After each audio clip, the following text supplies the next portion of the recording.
Dans la vie, pour ne pas être déçu, il ne faut jamais trop espérer. Et s'il y a bien un Grand Prix qui ne déçoit jamais, c'est bien celui du Canada. Ça tombe bien, on va faire le débrief de la 8e manche du championnat du monde 2023 de Formule 1. Salut les amis pour cette nouvelle vidéo des pistonnés. Autour de moi, toujours le même plateau de rêve, avec notamment le nouveau trentenaire, Monsieur Brice Germain. Comment ça va ?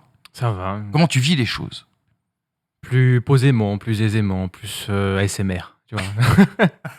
Petite tisane. Oui, c'est ça. PowerPoint aussi ou pas ? Oui, on est prêt. Bah après, à la moindre erreur de stratégie de Ferrari, je vais repartir comme en 40. Il n'y a pas de, pas de problème. Enfin, remarque, j'ai utilisé une expression vraiment de trentenaire. Comme en 40. Comme en 40, voilà. c'est vrai. C'est bon, c'est très boomer, mais c'est foutu. Je vais aller faire une analyse de cholestérol tout de suite. En face de toi, celui qui sera trentenaire, lui, dans un an, mais surtout l'homme qui a perdu son combat contre la réalisation en Formule 1, Monsieur Hamza Rahmani. Comment ça va ? Effectivement, ça va et vous-même ? Très bien, on est content de te voir, moi, Hamza. C'est pas réciproque pour tout le monde, mais c'est réciproque pour toi en tout cas. Ça fait plaisir de te revoir. J'aime cette ambiance, un petit peu de folie entre vous deux, comme ça, électrique avant chaque émission. Non mais, gratos. C'est tellement gratuit que ça me scie la gueule. C'est genre, je sais pas quoi répondre. Sidéré, quoi. Ouais, et ben, franchement. Écoute, ce que je vous propose, les gars, c'est qu'on regarde justement le programme de cette émission, les 4 enseignements que nous avons retenus à l'issue de ce Grand Prix du Canada. Max et Red Bull dans l'histoire, Pérez dans le désespoir, ce sera le premier enseignement. Des champions du vice pour un titre de vice-champion. On parlera peut-être d'un duel Fernando Alonso et Lewis Hamilton qui va pimenter cette grande saison. Ferrari a enfin mis la marche en avant, c'est le sentiment qu'on a en tout cas après la course de dimanche. Et puis on parlera d'Albon et de Williams. Vous avez les 4 sujets qu'on va aborder dans le débrief. Il y a également des sujets auxquels on ne va pas accorder de temps. Du coup, vous avez 30 secondes pour en parler. Et on commence avec toi, Hamza. On va parler de la direction de course. Ouais, ce qui s'est passé en qualification avec Carlos Sainz, notamment contre Pierre Gasly, mais pas seulement. Il y a aussi Alex Albon où il s'est mis en milieu de piste. Il a laissé à peine une voiture, la place pour une voiture sur le côté gauche sur la trajectoire de course. Tu te retrouves dans une situation où Carlos Sainz, c'est pas nouveau parce qu'en FP3, il a aussi été coupable de ce genre de j'allais dire d'erreur, mais c'est même pas une erreur. J'ai l'impression que c'est un manque d'envie. Il n'avait juste pas envie de faire l'effort de s'écarter, alors qu'à ce moment-là, il roulait au ralenti. Et malheureusement, je vois des pénalités, notamment pour Nico Hülkenberg, où on aurait peut-être pu être clément, parce que lui, dans la radio, il y avait une erreur de compréhension entre ce qu'il y avait sur son delta et au niveau de la communication radio. Lui, il prend 3 places de pénalité pour finalement un fait qui n'est pas dangereux. Alors que de l'autre côté, tu as un pilote Carlos Sainz, mais ce qui est arrivé aujourd'hui pour Sainz est arrivé pour d'autres pilotes par le passé, parce que c'est un fait que l'on voit depuis des semaines, depuis des mois, depuis des années. Les pilotes qui roulent au ralenti sur la piste, sur la trajectoire de la piste, qui ne font pas l'effort d'eux. Et un jour, on arrivera à un drame, et à ce moment-là, on n'aura que nos yeux pour pleurer, parce que depuis des années, on voit ce type de problématiques depuis des années. On voit soit une absence totale de sanctions, soit des sanctions bien trop faibles. 3 places de pénalité alors que Pierre Gasly sort en Q1. Moi, j'estime que ce n'est pas assez. 3 places de pénalité alors que Alex Albon, il peut se retrouver dans le canal ou dans l'eau directement si jamais il harponne la roue de Carlos Sainz. Ce n'est pas suffisant. Je pense qu'il y a un réel danger, une grosse problématique à traiter. Et à un moment, il va falloir prendre ses responsabilités, durcir les sanctions, parce qu'encore une fois, ça fait trop longtemps que l'on voit cela. Et on le verra malheureusement jusqu'au moment où on aura un gros accrochage. Et je vous laisse imaginer entre une voiture au ralenti et une autre à 300 km/h, le dégât que ça peut faire. Exactement. J'aime quand ces émissions commencent par un cri du cœur, un coup de gueule, en tout cas notre ami Hamza Rahmani. Une constatation pour toi, Brice, et ça concerne une écurie américaine, elle s'appelle Haas. Ouais, je vais faire court, il nous a fait une Gilles Favard, il a pris plus que 30 secondes. Max Verstappen, lui, sait partir de la 20e place pour gagner les courses. C'est l'inverse pour Haas. Ils savent partir devant pour finir derrière. Le rythme de course était cataclysmique au Canada. Et ça fait quand même plusieurs années que c'est la marque de fabrique de l'écurie américaine, à savoir tout perdre en course, les bénéfices acquis sur les réglages du vendredi et du samedi. Je comprends certes qu'on les a vus bien placés parce que la pluie, parce que circonstances, mais au final, ils nous font la même qu'au Brésil. Ça sert à rien de se congratuler samedi et de se dire « well done guys » si au final, il n'y a pas de points le dimanche.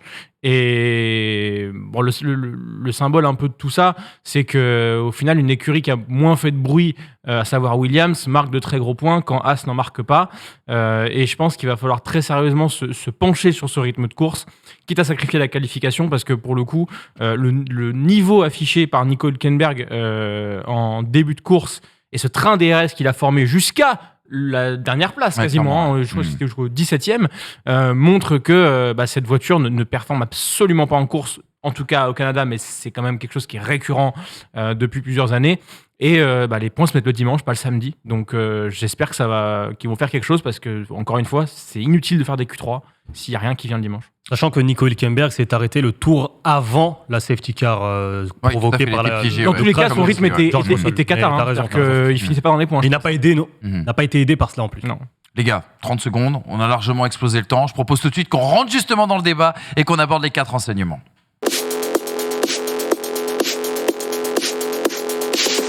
Pas le débat, mais plutôt le débrief, vous l'aurez compris. On regarde le classement justement à l'arrivée des 70 tours qui composaient ce Grand Prix du Canada. La 41e victoire de Max Verstappen, la 100e pour Red Bull. Alonso, Hamilton sur le podium, 2 Ferrari dans le top 6, Perez décevant 6e, Albon étonnant 7e. On notera que Ocon marque 2 points pour l'écurie, même 3 points, pardon, excusez-moi, pour l'écurie Alpine. Et puis Stroll et Bottas qui ferment ce top 10. Bottas qui nous a bien fermé notre boîte à camembert après l'alerte enlèvement, bien sûr, de la semaine dernière. Fonçons tout de suite sur le premier enseignement. C'est un fait historique. Red Bull a inscrit bien sa 100e victoire en carrière. Red Bull qui rejoint tout simplement le clan des historiques, le club fermé des centenaires, composé de Williams, de McLaren, de Mercedes et également de Ferrari. 355 Grands Prix. Regardez ces stats depuis 2005. Leur première saison en Formule 1, c'est leur 19e saison. 5 titres de constructeurs, 6 titres pilotes, 100 victoires, 88 pole positions, 246 podiums et surtout Red Bull qui laisse l'empreinte des rois des révolutions aérodynamiques et aussi également des révélations pilotes. On pensera notamment à Sébastien Vettel et Max Verstappen qui ont inscrit leur nom au panthéon de la Formule 1. Il y a aussi également le pilote chouchou, le pilote vedette Max Verstappen qui est devenu l'égal de Ayrton Senna avec cette 41e victoire en carrière. Il y avait pourtant les doutes après les EL2 vendredi, la magie sous la pluie aussi également du Néerlandais qui était insaisissable en qualification, lui qui a mené les 70 tours de la course. Alors à l'arrivée, il n'y a pas un écart monstre avec Alonso et Hamilton, mais il aura maîtrisé son week-end de bout en bout. Les gars, il va falloir qu'on parle de Red Bull, il va falloir qu'on parle de Max Verstappen, qui sont entrés un petit peu plus dans l'histoire de la Formule 1 ce week-end. C'est incroyable.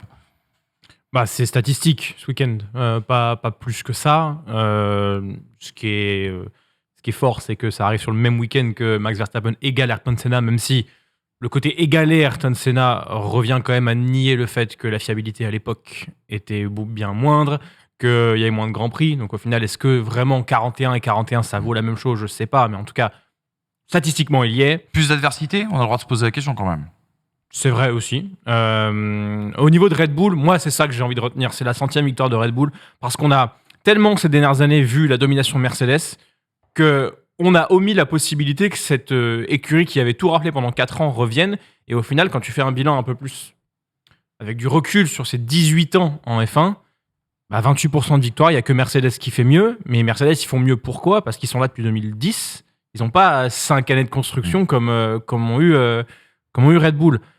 Moi, je trouve ça extrêmement fort. Et ce que je trouve encore plus fort, c'est cette capacité que n'a eu aucune écurie depuis le début du 21e siècle à dominer, subir un changement de réglementation et du coup perdre cette domination et revenir. Ferrari n'a pas su le faire, McLaren n'a pas su le faire, Renault n'a pas su le faire, Mercedes pour le moment n'a pas su le faire, on verra dans le futur si c'est le cas.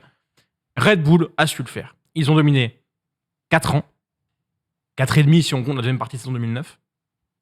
Ils ont mangé leur pain noir, ils n'ont pas changé leur board et ils sont revenus au plus haut niveau avec les mêmes hommes.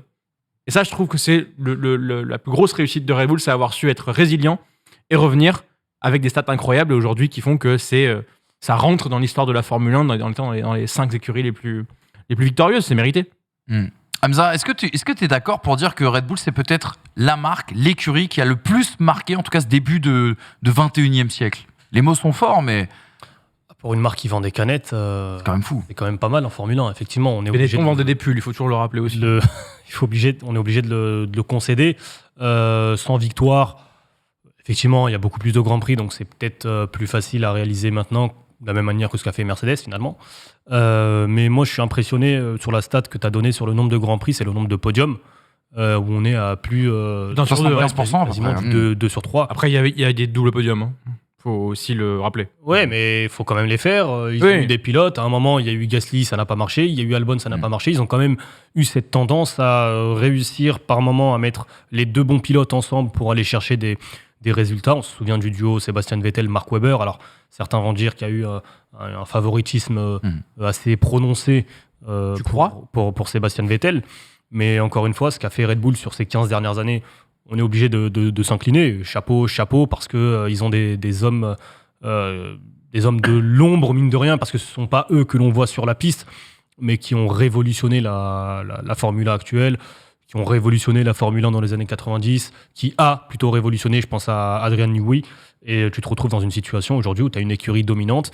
Et déjà, lorsqu'elle ne dominait pas à l'époque de Mercedes, elle commettait peu d'erreurs.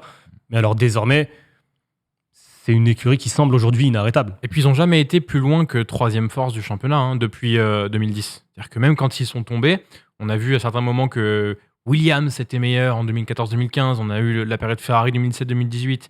Ils sont jamais tombés, eux.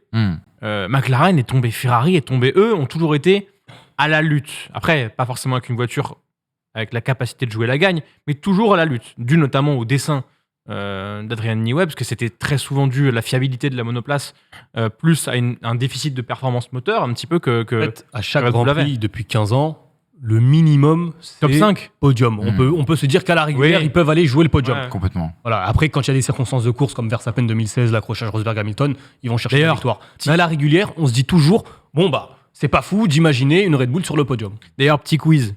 Sur le podium qu'il y avait hier, qui était la personne qui avait le plus de podiums en F1 Adrian Newey. Voilà. 200 victoires, pardon. 200 victoires. Et puis, pour Énorme. rebasculer sur cette saison, moi, il y a une stat qui me scie, pour reprendre l'expression de Brice Germain. Attention, depuis le c'est début, trentenaire, faut s'y faire. Hein. excuse-moi, depuis le début de la saison, donc 8 courses disputées, combien de tours a mené Red Bull? Ah, Red Bull sur les On huit est Grands Prix, quasiment sur 500 tours. en On est à peu près sur en 500 sachant que tours. pourcentage. Verstappen a mené les 250 derniers tours. Bah, sincèrement, si je dis pas 465 ou un truc comme ça. Oh, il est pas loin. 471 pour Red Ouais, Bull bah oui. et 16 pour les autres. Pour les autres. Alors les autres, ça comprend pas beaucoup de monde non plus. Hein. Ouais, mais bon, Ça quand comprend même. 2-3 tours pour Alonso, je pense. Ouais, 4. peut-être, mais quand même 471 Énorme. sur quasiment. Faut remonter 500, peut-être à 2014 hein, 488. pour retrouver une stat Ah, mais c'est- 2014-2016, la grande domination de Mercedes. hein, La pour domination de trouver ce une début de stat saison. Et puis, mine de rien, une question C'est pas sous-jacente 3 qui va arriver à un moment. Est-ce qu'on est capable d'imaginer Red Bull gagner toutes les courses cette saison? Eh ben, c'est tombe bien que tu poses la question. Helmut Marko a apporté une réponse. Tiens, regarde, justement, c'est glissé comme Numéro ça. 10. Plat du pied, sécurité, en profondeur et on va au but ensemble. Interview hier sur Sky Sports du docteur Helmut Marko qui nous dit ceci. Vendredi, je pensais qu'on était en difficulté et que ce serait dur de prendre la 100e ici. En vrai, sans victoire, c'est quelque chose que nous pouvions jamais imaginer ou jamais oser rêver quand on s'est lancé en 2005. C'est vraiment dommage que Mateschitz, qui était le fondateur de la marque Red Bull, ne puisse plus vivre cela. Il est mort l'année dernière notamment. Nous avons 100 victoires maintenant. Les 114 d'ici la fin de saison sont également possibles. Il en parle de plus en plus, Helmut Marko. Mais blanc Non, ou mais noir. faut être clair, niveau statistique, sur les 19 dernières courses, Red Bull en a gagné 18. Bah, c'est Ouais. l'Autriche, hein. La c'est le Brésil. la seule qui n'a ouais. pas été remportée, c'est celle du Brésil. 18 sur 19, c'est pas fou d'imaginer une saison où ils vont rafler Ah ouais. toutes les Mais alors, attends, courses. imagine s'il remporte toutes les courses, chose qui n'a jamais été fait dans l'histoire de la Formule 1, alors Surtout qu'on a sur des une saison, saisons de voilà. 22 grands prix, ce serait quelque chose d'extraordinaire. Je comprends qu'Helmut Marko nous en Là, parle à chaque La clairement, fois. fiabilité n'est pas la clairement. même non plus hein, qu'à l'époque où ces records-là T'as raison. ont été T'as raison. approchés. Si Ouais, la mais fiabilité était la même que McLaren 88, Si tu Oui, mais fais c'est pas la 100%, fiabilité qui flingue McLaren en 88. Si tu fais 100% de info, oui. victoire, si tu fais 100% de victoire à la fin de la saison, là, Red Bull à jamais sera dans l'histoire de la Formule 1. Ah oui. Ça, faut Ouais, être clair. Ça c'est pas serait un battable. exploit extraordinaire. c'est pas battable. Donc à partir de là, mais Max Verstappen peut aussi rentrer avec un record de points. Enfin, je me souviens, on parlait du retard qu'avait Sergio Perez au championnat, qui était de 53 points avant ce Grand Prix. Bon, maintenant il est de 69. Mais je disais un truc où les gens visiblement ont souri à un moment donné. C'était, mais moi les gars, je suis pas sûr que Max Verstappen perde 53 points tout court Bien sûr. jusqu'à la fin du championnat. Bah, je te dis pas qu'on se dirige vers ça parce que c'est qu'une victoire de plus et au final il y a 14 courses à faire et qu'on sait pas la fiabilité, le retour d'Aston, le retour de Mercedes, bref, on verra. Mais en attendant, c'est plausible en fait que Max Verstappen ne perde pas 53 points jusqu'à la fin de saison. Ah. Le gars est clinique. Red Bull, je dis pas. Parce que la voiture, en fait, elle peut se faire rattraper. Et on voit bien d'ailleurs que Sergio Perez a de plus en plus de mal et qu'il rentre dans le rang. Il termine à Et on va en parler 10 secondes d'ailleurs, on va en de parler Ferrari. des billes. Mais le duo Verstappen et Red Bull, ça en est écœurant c'est machine en fait, vraiment. Enfin, le level, il est machine. Mise à jour de la statistique habituelle sur Verstappen sur les 52 dernières courses depuis début 2021. 47 courses terminées, 43 podiums, 31 victoires. 52 courses, c'est la carrière de Tsunoda. C'est pour dire quand même que... Faut prendre conscience qu'effectivement, et c'est mon deuxième point, effectivement, même si Red Bull peut se faire attraper, parce que hier, Christian Horner à Sky Sport disait que les ressources sont déjà mises sur la saison 2024. Donc potentiellement, on peut très clairement espérer... C'est effrayant. C'est effrayant. Mais on peut effectivement espérer et imaginer un retour de Mercedes, un retour d'Aston Martin, un retour de Ferrari, ou un écart en tout cas qui se resserre. Ça, c'est pas fou. Qui ne sera qu'un... Il y a un écart qui peut se resserrer, et puis il y a le facteur max. Et là, le facteur max, c'est autre chose. Et cet écart qui se resserrerait, ce serait qu'un écran de fumée au vu du fait que Red Bull aura pris 2 mois d'avance sur le développement de 2024. Suite, Et puis l'écart qui après, se resserre... C'est reculé pour mieux sauter. L'écart qui se resserre, on peut aussi vraiment le constater par rapport au Canada. Depuis le début de la saison, Red Bull n'a jamais gagné avec une avance inférieure à 21 secondes sur l'autre. Ça peut être, si Perez arrive deuxième, c'est sur le troisième, donc sur un pilote autre que Red Bull. Hier, c'était 9 secondes au Canada. Dans des conditions assez spécifiques. La safety car arrive en début de course. Avec des températures très faibles et sur une piste un petit peu verte aussi également. Voilà, mais par contre, à noter quand même que Alonso termine à 10 secondes. Je sais pas, 10 secondes exactement, c'est ça? Ouais, 10 secondes. Ouais. 9-5. 9-5 en ayant une gamme de gomme plus dure que Max Verstappen. Donc... Ouais, est-ce que Verstappen à ce moment-là n'était pas en train tranquillement de temporiser, de gérer? On a l'impression que dès que Alonso haussait le rythme, on a l'impression que tout de suite ça répondait du côté de Verstappen. Très sincèrement, j'aurais préféré voir ça en Espagne. Canada, c'est encore une fois une piste mais très particulière, quoi. Exactement. Donc l'évolution de la piste, il a plu, il y a plein de paramètres. L'Autriche, si c'est pas pareil, on va se retrouver avec la même apathie à regarder ça. Donc, Exactement. Les gars, si vous voulez aller plus loin justement sur le sujet de 22 victoires, est-ce que c'est possible ou pas, et de la place de Red Bull dans l'histoire, eh bien, je vous invite à retrouver l'émission qu'on vous proposait samedi. C'est sur Winamax TV avec cette très jolie vignette et notre ami bien sûr F1 à la loupe qui était avec Brice et moi-même pour essayer de répondre à cette question. On reste sur Red Bull et on se concentre désormais sur le numéro 2, celui qui n'a pas marqué l'histoire, celui qui est plutôt dans le désespoir. C'est bien sûr Sergio Pérez qui nous disait ceci à l'arrivée du Grand Prix du Canada: je suis inquiet, on n'avait pas le rythme et surtout on ne comprend pas pourquoi. En tant qu'équipe, on doit trouver la solution, on doit s'asseoir, tout revoir et il est important de comprendre ce qui se passe. J'ai fait un bon début de week-end, mais on a fait des changements, notamment des nouveaux réglages et c'était plus compliqué avec les pneus, mais je ne sais pas s'il y a un rapport. Sergio Pérez, le désespoir. Sergio Pérez, on a débattu il y a 15 jours sur la question de Sergio Pérez. Il est en train de se mettre un petit peu en danger quand même, notre ami mexicain. Et on va en parler tout à l'heure avec Hamilton et Alonso. Je ne sais pas s'il se met en danger, mais ça commence à devenir inquiétant de se tirer des balles dans le pied comme ça dès le samedi, parce qu'à partir du moment où tu rates ton samedi, derrière, tu es obligé de remonter. Il limite la casse avec cette sixième place. Cette année, c'est dur de remonter. Dans une stratégie, effectivement, il n'arrivait pas à se débarrasser, mais comme les deux Ferrari, il n'arrivait pas à se débarrasser du train DRS, notamment avec Hülkenberg devant lui, et pas seulement, je crois qu'il y avait les deux McLaren aussi. Quand tu pars loin, effectivement, aujourd'hui, ça devient de plus en plus compliqué de remonter, sauf peut-être quand tu t'appelles Max. Ouais, mais justement, voilà. Est-ce que c'est une excuse? Oui, mais est-ce que Max c'est Pérez? Est-ce que le niveau de la Red Bull, c'est plutôt Max? Est-ce que c'est Pérez?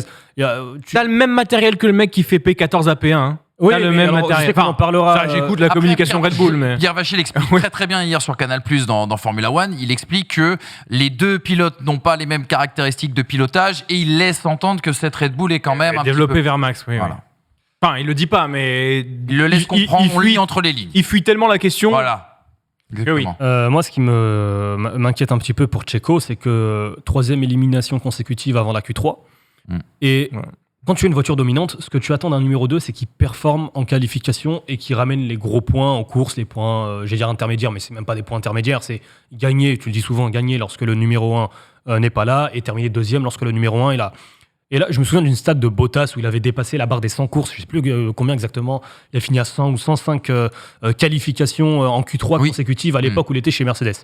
C'est ce que j'attends de Checo Pérez. Alors tu peux commettre une erreur, c'est arrivé à Monaco, bon, pas de chance. Enfin, 3 de suite.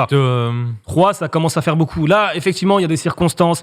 Météo changeante, il n'est pas sorti peut-être dans le bon timing parce que la pluie s'est abattue à un demi-tour près pour Checo Pérez. La stratégie aussi de Red Bull qui le fait entrer alors qu'il était en train d'améliorer. Ok, il y a peut-être des circonstances atténuantes. Et mine de rien, ça fait 3 qualifications consécutives où Pérez, il passe pas la barre de. Au-delà des qualifs, il y a le rythme en course, les gars, hier. Parce que quand il chausse les termine médiums à 10 sur secondes son des deuxième Ferrari. relais, le rythme, il est nulle part. Il termine à 10 secondes des Perez. Ferrari qui sont. On a eu en un arrêt hard. supplémentaire. Puisqu'il s'est arrêté, il a chaussé les. Non, il est parti en hard. Il part en hard. Il part en hard. Non, mais il fait- l'avant-dernier tour, il s'arrête parce qu'il prend le meilleur Ah oui, tour. t'as raison, il prend le meilleur tour avec les softs. Oui, t'as raison. Ah non, mais quand je dis 10 secondes, moi, c'est avant Ok, l'arrêt. Ok. Parce que je me souviens, on commente la course avec Manu et à un moment donné, on se dit bon, Pérez, pneu neuf sur les oui. Ferrari avec une gamme de tendreté en plus pour lui, ça va être du tout cuit. On le voit se rapprocher de Carlos Sainz, gagner 1 seconde et après, effondrement total du rythme sur les médiums quand les Ferrari qui sont. C'est pas les voitures dominantes, les Ferrari, on est bien d'accord. Elles avaient un sacré rythme hier. On va y revenir, mais elles avaient un sacré rythme. Non, mais il s'est fait mettre 10 secondes par Mais Carlos après, il Sainz. a la voiture dominante, t'as raison. Et attends, il a la Red Bull, à minima, il doit tenir Carlos Sainz, mais à minima. Et avec une gamme de gomme en mieux. Oh, normalement, il doit leur mettre une pilule. Et alors après, encore une fois, on n'est pas dans le secret des dieux de savoir si la voiture n'avait pas un problème de rythme moteur. Aussi, Checo Pérez, faut quand même le dire, mentalement semble moins à l'aise. Ah, mais il a pris un coup depuis Miami. Il a c'est pris sûr. une claque à Miami. Quand tu vois Max Verstappen, comment il est revenu à ce moment-là, je pense qu'il a admis dans sa tête à ce moment-là que le titre, c'était un peu compliqué. Mais par contre, faut pas qu'il oublie quelque chose, c'est qu'au vu de ses déclarations passées auprès de Red Bull, il a une mission à assurer, c'est terminer 2e au championnat. Quand on se dit, de toute façon, il n'y a personne derrière, Sergio Pérez n'est pas en danger, t'inquiète pas que Marcos, il faut aller chercher quelqu'un, il va y aller chercher quelqu'un. Sa mission, c'est terminer 2e au championnat. Il y a Fernando Alonso qui pointe à 9 points de Sergio Pérez. Je trouve ça déjà assez embarrassant pour Sergio Pérez à l'instant. Et au vu du rythme qu'est en train de prendre Hamilton, qui sort de 2 podiums consécutifs, au vu du rythme qu'est en train de prendre Alonso, qui avait dit après Barcelone, je ne terminerai plus pas sur le podium sur toute la saison, et que là, il nous fait une P2 incroyable. Sincèrement, je pense que ces 2 mecs derrière lui en veulent plus, ont plus confiance, ont plus envie de s'amuser que Sergio Pérez à l'heure actuelle, qui est dans un marasme et une spirale négative qui l'emmène vers la 6e place, qui est clairement pas honteuse, parce que, encore une fois, ils font un métier qu'on sait pas faire, mais une 6e place qui est déshonorante, en tout cas, pour la voiture dominante. Tu as parlé de Lewis Hamilton, tu as parlé aussi également de Fernando Alonso. Je propose qu'on avance, les gars, et qu'on passe au 2e enseignement, justement, pour parler de ceux qui seront peut-être les 2 adversaires de Sergio Pérez au titre honorifique de vice-champion. Les vieux briscards, à la chasse derrière Sergio Pérez. On a eu un duel au sommet, il faut le dire, du côté de Montréal, avec Hamilton, déjà qui a pris l'avantage sur l'Espagnol au départ. Il y a eu l'intox aussi également d'Alonso au moment où on a relâché la Mercedes sur la Aston Martin, au moment où la safety car est rentrée en piste et que les 2 hommes sont passés par la pit lane. Alonso qui passe Hamilton ensuite sur son second relais. 3e relais aussi derrière où, on le rappelle, Hamilton rechausse les médiums. Alonso n'a plus de médium et doit partir en dur. Et là, à ce moment-là, avantage à Hamilton, mais qui ne passera pas l'Espagnol. Et puis, mine de rien, si on étire un petit peu le constat, on pourrait parler de Mercedes et Aston Martin pour dire, alors, t'as donné les stats, 2e podium en 2 courses quand même pour la W14B aux mains de Lewis Hamilton. Des évolutions majeures, il y avait en tout cas ce week-end du côté de chez Aston Martin. On n'oublie pas qu'il y a un petit bémol, c'est le problème. On ne sait pas trop à quoi il était dû et comment il se manifestait. Il y aurait eu un problème sur la voiture de Alonso qui l'a obligé à faire des lift and coast tout au long de la seconde moitié, en tout cas de ce Grand Prix. Et à l'arrivée, la comptabilité est claire. Alonso est à 9 points de Pérez, Hamilton est à 24 points. Est-ce qu'il n'est pas là, le duel, justement, pour le titre de vice-champion du monde? Est-ce qu'elle n'est pas là, la dernière, brin d'excitation pour cette saison 2023, les gars? Tu sais, quand t'as 2 mecs comme ça, faut pas leur laisser une miette d'espace, parce qu'ils vont y aller. Et alors, si on parle vraiment pas de la course, mais plus de lutte, ces mecs-là, si on les retrouve avec une voiture dans laquelle ils ont un tout petit peu confiance, sincèrement, je donne pas cher de la peau de Pérez. S'il ne se ressaisit pas. Parce qu'en fait, eux ont la voiture de faire 4-5 en roulant coup de portière. Mais les 2 ensemble, là, sont pas coup de portière. Alonso, hier, il dit « J'ai fait 70 tours de qualif ». Et ça se voyait, en fait. Alonso, faire des erreurs et mettre l'arrière sur le mur, c'est pas trop le genre de la maison. Hamilton aussi a fait quelques petites erreurs à certains moments. Moi, sincèrement, je les sens affamés les 2 et vraiment assoiffés de sang. Et je me tente de dire qu'à mon avis, la victime va s'appeler Sergio Pérez à la fin de saison. Il y a une drôle d'émulation. Ouais. Je suis ravi de retrouver Lewis Hamilton, justement, comme tu dis, assoiffé de sang. Frais. Parce que j'ai pu le sentir par moments assez démotivé quand il n'avait pas la monoplace. Si là, il commence à avoir une voiture performante, sachant que déjà sur la première partie de saison, il marquait les fameux points qui lui permettaient d'être un petit peu dans la lutte. Là, tu te retrouves avec un Lewis qui pourrait avoir, s'il a la performance, se battre pour des podiums, peut-être même des victoires. Encore une fois, je le répète, Merco a été capable de revenir la saison dernière à Imola. Il termine à un tour de Max à Interlagos. Ils vont gagner le GP. S'il y a une équipe qui est capable de développer une voiture tout au long d'une saison, c'est bien Mercedes. Donc, si on peut avoir une lutte entre Lewis et Fernando jusqu'à la fin de la saison... Et la W14B ressemble à la Aston Martin quand même. Ça commence à converger en termes de performance. Et franchement, mais grand bien nous fasse. Alors après, le resserrement des performances va nous amener à nous poser certaines questions, je pense, notamment celle qu'on va se poser en débat, qui est la question du pourcent en plus que vont amener certains pilotes. Et notamment les numéros 2. Aujourd'hui, sincèrement, le podium qu'on a vu hier, c'est presque un podium au talent plus qu'à la performance de la voiture. Parce que c'est pas anodin, je pense, si hier on a 11 titres de champion du monde sur le podium et que Leclerc et Sainz n'en font pas partie, que Russell n'en fait pas partie, même s'il a eu un problème, mais je pense que le problème est quand même vachement dû à l'erreur qu'il a faite, que Stroll n'en fait pas partie. Je pense qu'hier, il y a les 3 sur le podium ont tiré plus que ce que la monoplace avait à donner et ont fait la différence par rapport à absolument tout le monde. Et dans des conditions particulières. Ouais. C'est là où l'expérience a sans doute... Mais qu'est-ce qu'on demande à un pilote dans ces moments-là ? De l'adaptabilité. Sergio Pérez n'est pas à 1,5 seconde de Max Verstappen. Par contre, sur les conditions changeantes, il est à 1,5 seconde. Hamilton a été meilleur que Russell en qualification. Alonso a explosé Stroll en qualification. C'est clair que si tu as que des Barcelone, que les pilotes connaissent tous par cœur, sur une condition sèche, avec un grip de fou, l'écart entre un pilote bon et un pilote excellent va être moindre que sur un moment où il faut tenir la monoplace coûte que coûte et que c'est la vista, c'est le talent pur qui va s'exprimer. En l'occurrence, là, les écarts étaient tellement grands en qualification et en course, il a tellement fallu donner 100% en termes de perf, et comme ils le disent, Alonso et Hamilton, ils ont donné vraiment des tours de qualif sur tours de qualif. Je trouve que cette fois-ci, le podium a mis à l'honneur ce truc en plus que ces 3 mecs ont, parce qu'au final, le coéquipier de Verstappen, il est 6e, le coéquipier d'Hamilton, il est out, et le coéquipier d'Alonso, il est 9e. Exactement. Quelque chose à rajouter, Hamza, sur le deuxième enseignement ? Aston Martin qui ramène ce qui est annoncé comme la plus grosse évolution de la saison. Il va aussi falloir l'apprendre, la comprendre pour le développement tout au long de cette seconde partie de saison. Je me fais pas forcément de soucis, encore une fois, par rapport à Fernando Alonso. Alors, il y a eu cet instant, alors je suis sûr que Brice a détesté ce moment d'intox parce que lui, il aime... C'est partie du vice, ça fait partie du vice du champion. Et Brice, il aime cette F1 carré, à l'image de Charles Leclerc. Aseptisé, voilà.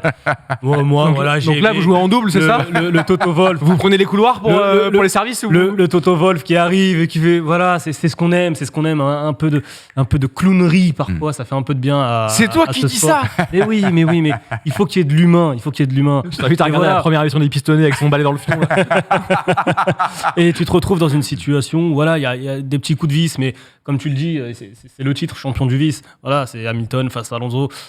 J'attends et j'espère beaucoup honnêtement de cette lutte pour la suite de la saison, parce qu'honnêtement, si on part sur une domination Verstappen jusqu'à la fin de la saison, j'ai rien contre Max. Mais je t'enlève Max de la feuille défense grand milieu d'autres histoires. Par contre, si on prend la Formule 1.5 et tu vires les Red Bull, bah là d'un seul coup, c'est une F1 qui devient un peu plus excitante. Regarde les courses sans eux, c'est pas mal. Hein. Et il y a 2 ou 3 ans, lorsque Mercedes dominait outrageusement la Formule 1, on se régalait des luttes pour le podium, on se régalait même des qualifications pour la Q3. Qui va aller en Q3 ? Il y a plein de manières de voir une saison de Formule 1, et c'est pas parce qu'on connaît probablement le vainqueur avant le GP que la course sera soporifique ou pas forcément très, très agréable. C'est ce qui a manqué hier. Hein. C'est ce qui a manqué hier. La bataille, elle était en Bluetooth entre les deux. Hein. Il manquait. Il n'y a pas eu de véritable. Il y a eu des batailles en piste, mais c'est vrai qu'à la fin, on est resté un petit peu sur notre fin. Il y a eu des batailles en piste, il y a eu beaucoup de DRS quand même. Hein. Oui, mais bon, il y a un dépassement au départ, il y a un autre dépassement en piste, il y a cette fameuse action quand même dans les stands. Après, voilà, à la fin, il y a cette petite déception peut-être de ne pas avoir une véritable bataille entre les deux.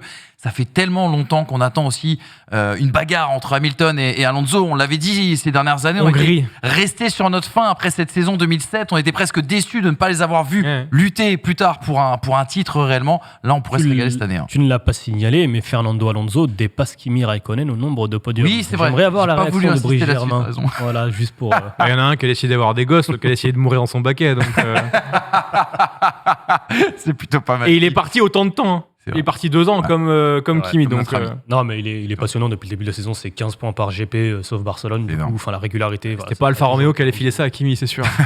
Quelques petites réactions, vous en avez parlé, de l'enthousiasme de Lewis Hamilton et de Fernando Alonso. Regardez ce que nous disait Lewis Hamilton. C'est génial d'être sur le podium avec 2 autres champions du monde. J'étais très heureux d'être 3e et d'être dans cette bataille.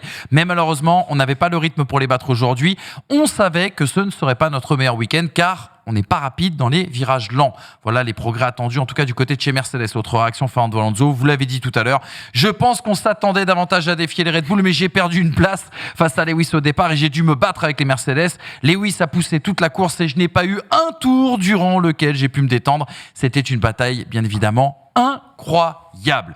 Une autre bataille à faire rage dans ce peloton, c'est le 3e enseignement. Ça a été aussi la bonne surprise de ce dimanche, c'est Ferrari. D'ailleurs, la question que je veux vous poser, les gars, est-ce que, à l'arrivée de ce week-end, est-ce que vous êtes rassurés ou frustrés justement par la Scuderia? Parce qu'il y a eu ce samedi plein d'amertume, les espoirs gâchés dès les qualifications, la pénalité de Sainz, tu en as parlé bien sûr Hamza, Leclerc et la stratégie plantée en Q2, les critiques d'ailleurs du Monégasque sur la gestion de la pluie de la part de son écurie. Et puis le lendemain, on a eu un autre discours d'unité devant les journalistes, le mea culpa aussi également du leader de la Scuderia devant les caméras. Un dimanche, par contre, plein d'espoir à l'inverse, avec ce rythme de course, moi que j'ai trouvé quand même très impressionnant. J'aimerais avoir votre avis là-dessus. La stratégie parfaite à un arrêt, oui. Ferrari a réussi sa stratégie ce week-end. 2 pilotes qui ont travaillé ensemble sans se gêner alors qu'ils étaient sur la même stratégie et qu'il y a eu un très faible écart entre les deux, en tout cas tout au long de cette course. Et surtout, et c'était l'aveu, et on le verra un petit peu plus tard, de Frédéric Vasseur, un résultat qui valide le bien fondé des évolutions apportées. Oui, Ferrari aurait compris quelque chose ce week-end du côté du Canada. Est-ce qu'enfin Ferrari a mis la marche en avant? Est-ce que vous êtes rassurés, les gars, ou est-ce que vous êtes plutôt frustrés à l'arrivée de ce week-end? On verra. Pour le moment, Ferrari, depuis le début de saison... Je pense pas que Vasseur parle pour rien, hein. Ouais, c'est la première fois qu'on a une note d'optimisme de Fred Vasseur. Ouais, Vasseur à l'intersaison, il dit qu'il joue le titre. Ouais, mais ça c'est logique. T'es patron de Ferrari, tu viens de prendre place, t'es obligé d'être dans la com. Là, est-ce que c'est vraiment de la com? Moi, j'ai l'impression qu'on a trouvé quelque chose sur le rythme, les gars. Je sais pas, parce qu'il faut que je vois sur la durée. Bakou, ils font pole, hein. Sur un tour, elle est imbattable. Puis derrière, ça s'effondre. Là, c'est l'inverse. On n'a pas travaillé à l'inverse, justement. Oui, d'accord, mais est-ce que le Canada n'avantage pas les caractéristiques de la Ferrari? Est-ce qu'ils n'ont pas un peu lâché un peu les chevaux, en sachant qu'elle est très souple sur son châssis? Bon, encore une fois, j'attends de voir. J'ai pas envie que la performance de la Ferrari soit des boules dans une... des petits numéros dans une boule qu'on pioche et on se dit « Ah tiens, aujourd'hui, on a de la perf ». J'ai envie de voir Ferrari performer et comprendre ce qui se passe. S'ils disent qu'ils ont compris, tant mieux, mais il va falloir le voir sur la durée. Parce que pour le moment... moi là, tu me dis rassuré ou frustré. Tu es frustré. Ni l'un ni l'autre. Je suis plus en mode, ils ont de la chance que le scénario de course se soit passé comme ça, parce que pour moi, c'est pas eux qui ont réussi leur stratégie, c'est tous les autres qui se sont plantés. C'est pas pareil. N'oublions jamais qu'ils partaient avec un seul train de gomme dure, pardon, excusez-moi. Mais oui, de base, ils étaient désavantagés. Oui, mais attends, le scénario de la course, pour moi, les oblige à cette strat. Ils ont qu'un train de dur, et ils n'ont pas le choix que essayer de tenir leur médium au maximum, parce qu'ils se rendent compte que ceux qui ont passé les durs ne les tiennent pas. Même Pérez, au début de course, ne tenait pas ses durs. Donc, ils avaient déjà la data au moment de l'arrêt. Donc, ils se disent, écoute, de toute façon, on n'a pas le choix, il faut qu'on tienne le médium le plus longtemps possible. Ce qui n'était pas le cas des autres, qui avaient encore un train de médium en plus, pour la plupart. Donc, à partir de là, ils se retrouvent dans la bonne stratégie. Oui, je suis d'accord, ils ont réussi leur strat. Mais est-ce qu'ils avaient le choix de faire autrement? Je ne pense pas. Tu veux dire qu'ils n'avaient pas le choix de se tromper? Mais là, sur le coup, ils n'avaient pas le choix de faire autrement que cette strat-là. Et c'est pour ça, à mon avis, qu'ils ont mis leurs œufs dans le même panier. On n'aurait pas fait la même strat, on aurait arrêté quelqu'un si jamais. S'ils avaient la possibilité de faire autrement. Ils n'ont pas fait autrement, ils ont mis les deux. Quitte à les laisser se battre en piste et les faire s'arrêter en même temps, ils ont laissé les deux sur la même strat. C'est pas du tout du genre de Vasseur de faire ça. Normalement, on essaie de couvrir tous les terrains en même temps. Donc, Là où ils ont réussi pour moi, c'est quand ils ont dit à Sainz de ne pas attaquer Leclerc parce qu'effectivement, il n'y a pas de temps à perdre à ce moment-là. Il faut juste mettre des points. On joue pas le titre. C'est pas une question d'ego à ce moment-là. Donc, ramener les voitures 4 et 5. Surtout qu'en plus, il y avait Pérez qui pouvait revenir. Donc, clairement, il fallait tailler. Donc là, oui, pour moi, ça c'est réussi. Le rythme de course, effectivement, c'est une très bonne chose, mais à confirmer.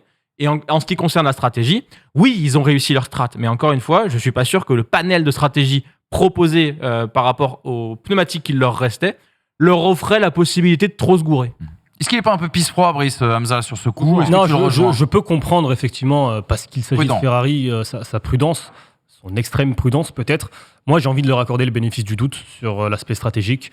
Parce que c'est la seule stratégie qui, à ce moment-là, me semblait, au-delà même de la disponibilité pneumatique, qui me semblait potentiellement efficace pour se débarrasser de ce fameux train DRS. Parce que quoi qu'il arrive, ils étaient bloqués derrière les... Bon, Hülkenberg venait de s'arrêter. Oui, c'est vrai, ils étaient bloqués derrière les deux McLaren. Il y avait qui? Il y avait Alex Albon aussi.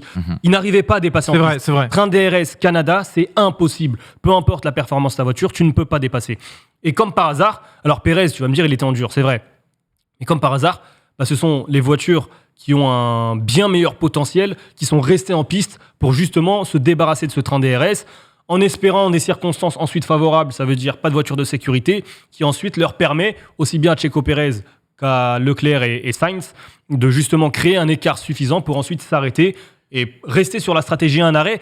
Mais je pense sincèrement, ou j'ai envie d'espérer, que la stratégie choisie, elle a plus été réalisée dans le but de sortir de ce train DRS et de passer, grâce à la fameuse stratégie positionnelle, et de ensuite rester devant le train DRS s'il n'y a pas de voiture de sécurité, plutôt qu'une stratégie contrainte suite à... Stroll aussi.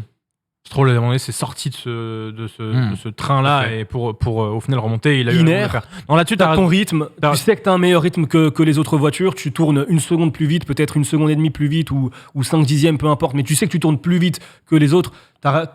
T'avais pas grand-chose à perdre et t'avais beaucoup à gagner. Oui, puis au final, le temps perdu derrière les McLaren a été phénoménal en début de course. Et on en parlait pendant le commentaire. On se disait, mais qu'est-ce que donnerait cette Ferrari si elle n'était pas derrière la McLaren? On le sait. Alors, on l'a vu après. L'arrêt leur a fait gagner 25 secondes. Enfin, l'arrêt, justement, fantôme, leur a fait gagner 25 secondes, parce qu'ils ne s'arrêtent pas, justement. Mais ce qui est frustrant, c'est de se dire que 1, ils partent loin, 2, ils sont bloqués par les McLaren, 3, au moment où ils sont derrière les 3 de devant, ils prennent pas une pilule, hein. Leclerc, il termine à combien? Et c'est pour ça, et c'est pour ça, il termine à 4 secondes de Lewis Hamilton. Et c'est pour ça pourquoi je te trouve un petit peu dur, c'est que le rythme, alors effectivement, c'est le Canada, il y a des circonstances d'amélioration de piste, le changement, il n'y a pas de problème. Je veux bien superficiel sur la je veux bien qu'on atténue justement la... Mais quand même, dès vendredi, il te disait, c'est le meilleur vendredi de la saison. Alors il s'est passé ce qui s'est passé, on en parlera dans un second temps le samedi. Et puis le dimanche, sur une stratégie à un arrêt, il tournait à peu près dans les temps de Fernando Alonso et Lewis Hamilton. Il perdait quoi? 1, 2, 3 dixièmes par tour, selon la temporalité de la course. Enfin, moi, j'ai plus envie de voir les promesses plutôt que encore les doutes, encore la frustration. Je te prends un exemple exprès exagéré, mais Force India 2009 Spa, ils font la pole, ils sont 2e de course. Pas pour autant qu'ils jouent le titre, tu vois. J'ai besoin de continuité avec ces écuries. Circonstancielles, oui, quand même, bien sûr. Mais je prends l'exemple pour vous dire que là, les efforts, les améliorations que je vois, pour moi, elles ont existé déjà dans le passé et elles ont beaucoup trop été des coups d'éclat qui n'ont pas. Mais là, t'as le pilote qui dit, t'as Leclerc qui dit justement. Je voulais qu'on y vienne et il se sent bien dans la voiture. Pour le samedi, juste après Hamza, parce qu'il faut qu'on en parle aussi de ce qui s'est passé avec Leclerc. Regarde ce que dit Leclerc à l'arrivée de cette course. C'est quand même la première fois qu'on voit autant d'optimisme dans ses propos. C'est surtout la performance et les sensations à bord de la voiture qui me donnent le sourire. Cela me donne aussi de l'espoir pour la suite de la saison, car depuis vendredi, nous avons choisi une direction différente me concernant et j'ai l'impression d'avoir été plus à l'aise dans la voiture. Il ne faut pas oublier que cette piste est un peu spéciale, donc ça corrobore avec ce que tu as dit. Nous avons souffert d'un manque de constance depuis le début de la saison et il faudra donc confirmer en Autriche. C'est ce que je dis. Autre propos, celui de Frédéric Vasseur, il faut qu'on arrive à faire en Autriche un week-end parfait, c'est-à-dire un week-end sans faute. Le plus important pour nous, c'est qu'après cette course, on a l'impression d'être dans la bonne direction pour le développement. La voiture progresse comme on l'avait entrevu à Barcelone. Ce week-end, dès le départ, ça s'est bien passé. Donc, c'est un pas en avant. Cette phrase, c'est la première fois quand même qu'il la prononce dans cette saison. Avançons les gars, revenons sur l'épisode de samedi. Alors, très rapidement, ils vont Vas-y, en plus excuse-moi. apporter de nouvelles pièces en Autriche. Oui, t'as raison. Donc, Normalement, sur l'avant de la voiture. Ouais, Sur c'est ça, l'avant de la exactement. Revenons un peu sur l'épisode de samedi parce que j'ai lu beaucoup sur les réseaux sociaux un peu d'incompréhension sur ce qui s'est passé, et surtout une prise de parti de beaucoup de personnes qui suivent la Formule 1 et qui disaient mais je comprends pas pourquoi Leclerc s'est excusé après avoir mis un penalty à son équipe. Leclerc est trop gentil, la Ferrari lui bousille tout à chaque fois, à chaque qualification. Non. Hamza, t'as pris position sur le sujet. Ouais. Est-ce que Ferrari a vraiment bousillé la qualif de Leclerc? Absolument pas. Pour moi, absolument pas. Tu te retrouvais dans une circonstance de qualification particulière où tu as un pilote qui fait un pari tout de suite de partir en tendre. C'est Alex Albon, on va en parler dans quelques minutes. Le seul d'ailleurs. Le seul, sur les 14. Les autres prennent le pari, non, la sagesse, j'ai envie de dire, de sortir en intermédiaire parce que la piste, elle était encore en train d'évoluer, peut-être humide à certains. Ok, Leclerc, c'est pas le seul qui sort et qui dit il faut tout de suite passer en pneumatique slick pour le sec. Sauf que chez Ferrari, on lui dit quoi? On lui dit reste en piste, fais un tour en Mets un intermédiaire. tour en banque. Et ensuite, on fera ce que tu veux. Pourquoi est-ce qu'il est nécessaire de faire ce tour en intermédiaire? Si la pluie, alors la pluie, elle était annoncée, je crois, 5 ou 6 minutes après. Mais on ne sait jamais. Si d'un seul coup, il y a une rafale et ça arrive tout de suite sur une partie du circuit. Si jamais, il y a un drapeau rouge suite à un crash d'un autre pilote. Si jamais, toi, Charles Leclerc, parce qu'encore une fois, Leclerc, c'est pas Max. Leclerc, il s'est déjà planté. Je vous rappelle Miami, où il s'est planté tout seul en qualification. Si jamais lui-même, Charles Leclerc, fait une petite erreur, une micro-erreur, lors de son tour en pneumatique, supposément, donc Slick. sa stratégie, donc en pneumatique tendre, sans avoir enregistré de tour en intermédiaire, et que d'un seul coup, du coup, il commence à pleuvoir, l'averse arrive, bah Charles Leclerc, tu passes pas la Q2. Donc tout ce qu'il fallait, et c'est la stratégie, ça a été la stratégie de Ferrari, et ça a été la stratégie de la grande majorité des 14 pilotes qui avaient démarré en intermédiaire. Je crois qu'il y a les 2 Aston qui sont restés un peu plus longtemps en piste avec les intermédiaires. Reste en piste, fais un tour en intermédiaire, tu rentres ton chrono, et ensuite, on passe en pneumatique tendre. Et encore une fois, comme ce n'était pas le seul à avoir fait cette stratégie, bah, excusez-moi, mais Charles Leclerc, il n'a pas signé le chrono suffisant pour aller chercher la Q3. Donc moi, la responsabilité, elle est totalement pour Charles Leclerc. Sachant qu'en plus, on est bien d'accord que les 10 temps qui passent en Q3, c'est pas 10 temps faits avec des softs. Il y a une majorité, mais il me semble que Non, mais les derniers temps, Hamilton, il est pas en inter sur ces. Je sais pas, je me souviens pas. Il tente le coup trop tard, je crois, il me semble. Mais il réalise un bon temps en inter, mais je crois que quand il passe les slicks, c'est trop tard parce qu'il recommence à pleuvoir. Justement, ce que je te dis, c'est que les 10 temps qui passent en Q3, je suis même pas sûr que ce soit des temps de soft. Donc au final, ça veut dire que ça passait. Ça pouvait passer. Donc il faut aussi se dire, et là, on n'a pas évoqué, mais que Leclerc, il doit pas forcément son exclusion de la Q3 par une erreur de Ferrari, mais aussi parce que son temps en intermédiaire est insuffisant. C'est ce qu'a dit Hamza, ouais, tout à fait. La responsabilité, elle est du pilote. Je l'ai pas entendu comme ça, excuse-moi. Les gars, on avance. Ferrari, on referme le chapitre, on referme le dossier et on va ouvrir. Juste un mot très rapide, désolé Manu, mea culpa par rapport à ce que j'ai dit la semaine dernière sur la stratégie, notamment Charles Leclerc, où j'avais dit que sur le deuxième ou sur le troisième relais, je sais plus, mais sur le dernier relais, ils avaient chaussé des pneumatiques durs déjà utilisées. Oui. On m'a fait signaler sur les réseaux sociaux. Un bug. Et effectivement, après vérification, la caméra embarquée nous montre que c'était des pneumatiques durs neufs et pas des pneumatiques durs usés. Effectivement, il y avait un problème sur l'application que j'utilise, Multiviewer. Donc, excellente application. franchement, moi je me régale dessus et je la conseille très sincèrement. Elle est gratuite en plus si vous avez la F1 TV. Mais voilà, on a parfois tapé à juste raison sur Ferrari sur l'aspect stratégique. Là, il n'y avait pas de problème. C'était bien des pneumatiques durs neufs pour Charles Leclerc à Barcelone. Eratom, passé en tout cas dans cette émission. Le 4e enseignement, c'est un coup de cœur pour Williams et pour son pilote thaïlandais, monsieur Alex Albon. Quel exploit, quel week-end parfait. Le seul chez Williams à disposer bien sûr des évolutions qui étaient amenées notamment sur le floor, sur le fond plat. J'ai essayé de faire une imitation de Simon Chotan, mais j'ai pas du tout réussi.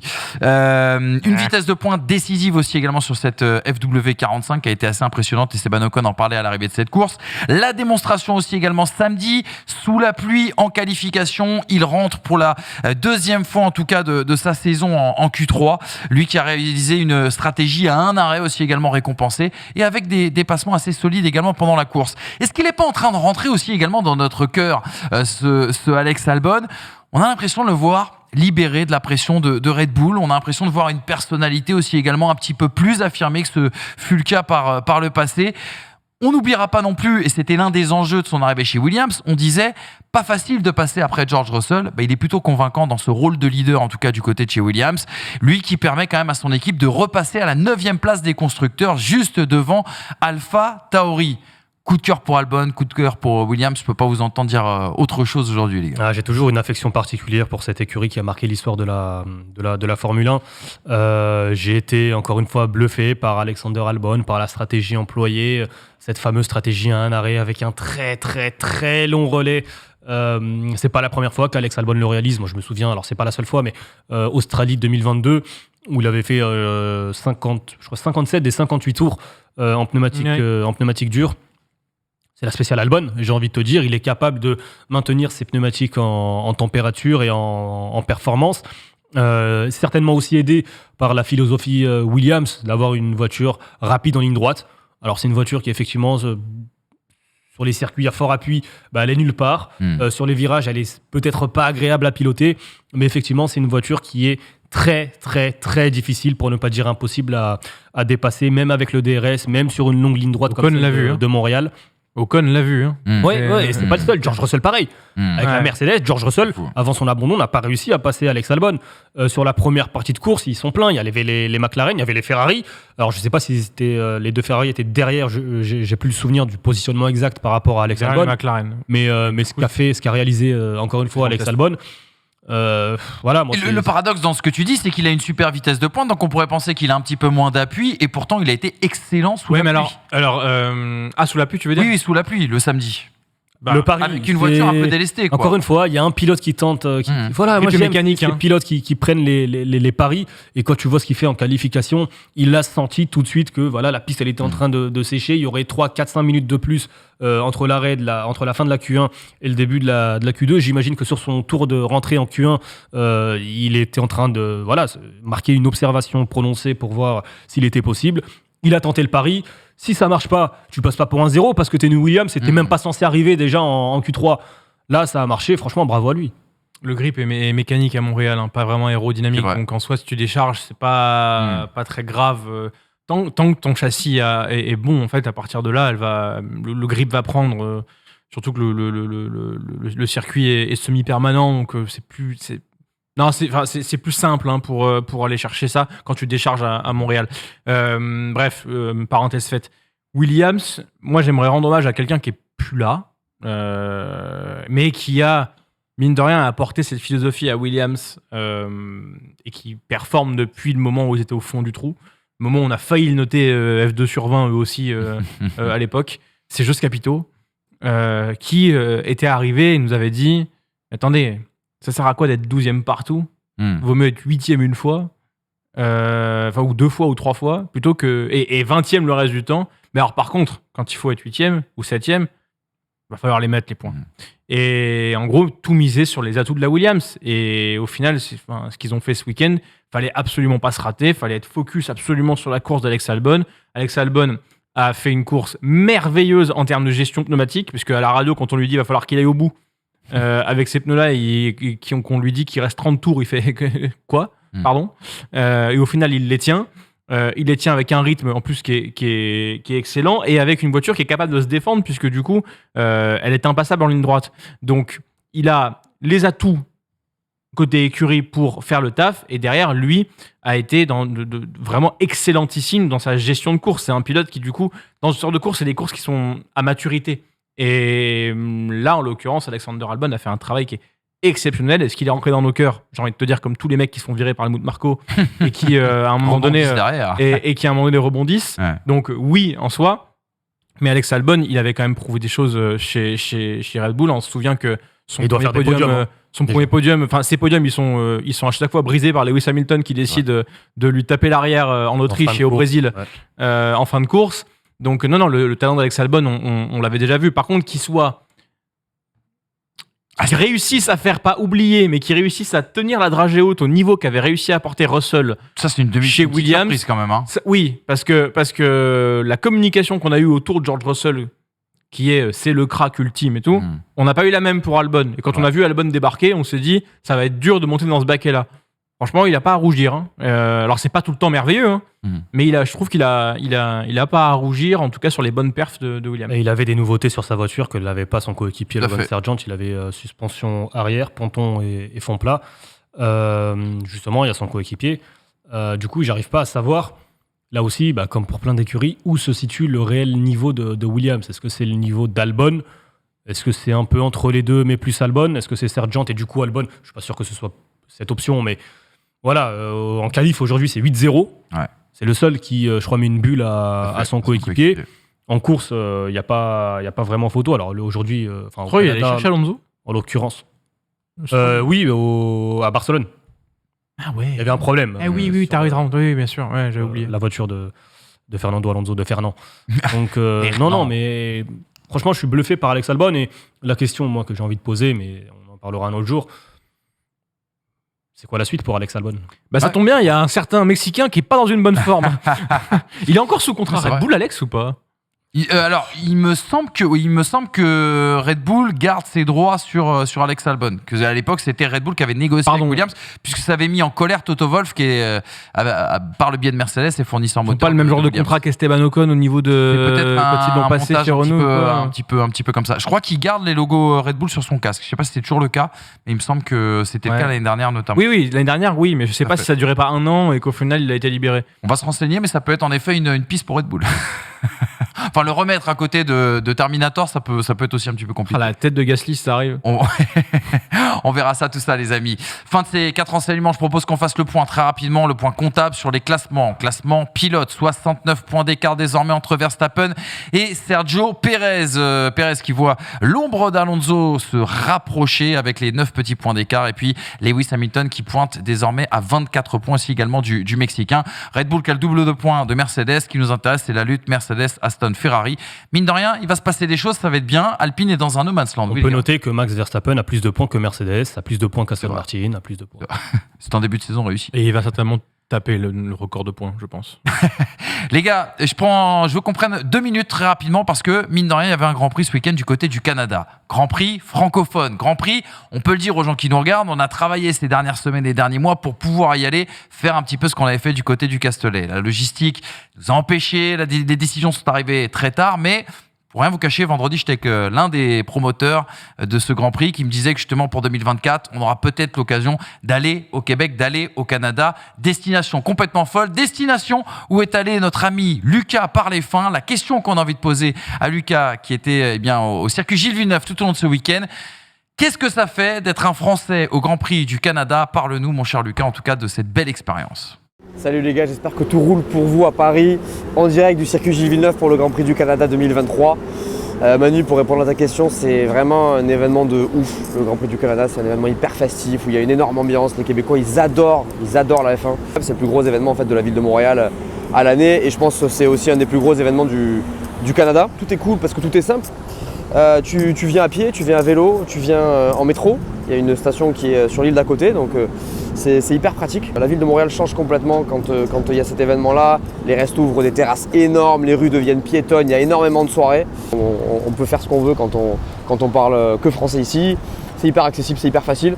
Le circuit est construit sur l'île Notre-Dame, qui est une île qui a été construite pour les JO de Montréal. Et donc en fait, on y a fait un circuit à la suite de ça. Premier Grand Prix en 78, gagné par Gilles Villeneuve pour sa première victoire en fait. Donc voilà, ici il y a une énorme ambiance, c'est assez facile et c'est beaucoup plus facile que pour des circuits permanents qui sont souvent loin des villes et donc difficiles d'accès. Donc là on est vraiment sur un circuit où tu peux venir tranquillement, sans problème et du coup c'est beaucoup plus facile, il n'y a pas beaucoup de bouchons en sortant. Donc voilà les gars, moi je kiffe vraiment cet événement, c'est vraiment très agréable d'être là. J'espère vraiment qu'on pourra le faire ensemble l'année prochaine.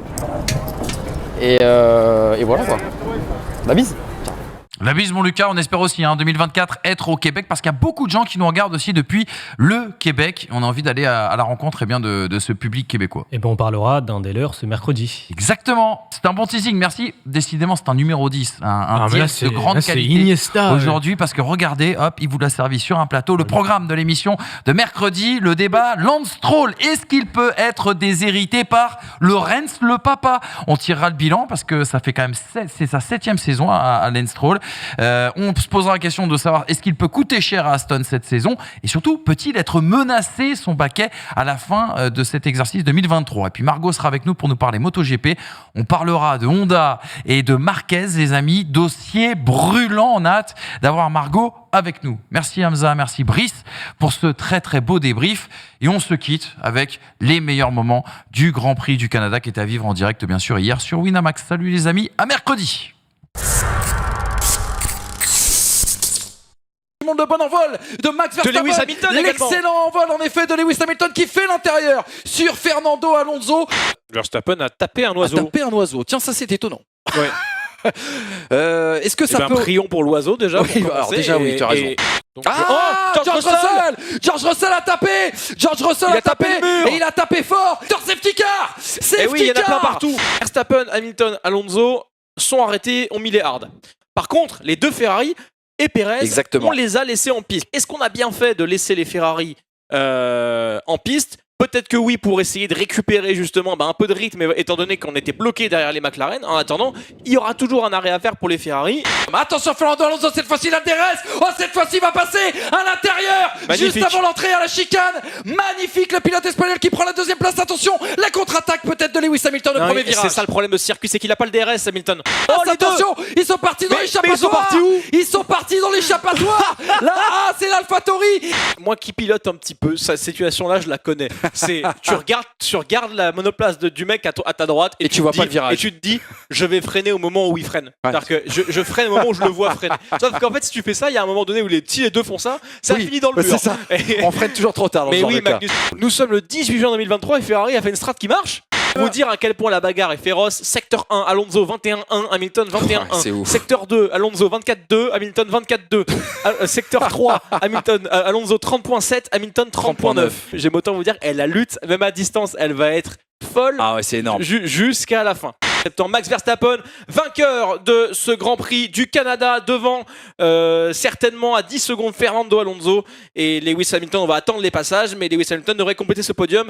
Voilà, 11 titres sur le podium, Manu. C'est un beau podium. Ça va être un beau podium et moment d'histoire aujourd'hui au Canada. Max Verstappen qui devient légal. d'Ayrton Senna, 41 victoires en carrière. La 100e aussi pour Red Bull qui va rentrer dans un cercle très fermé de plus de 100 victoires en Grand Prix. Il y a Williams, il y a McLaren, il y a Ferrari, il y a Mercedes, il y a désormais Red Bull, l'équipe qui a marqué l'histoire en tout cas de ce début de 21e siècle.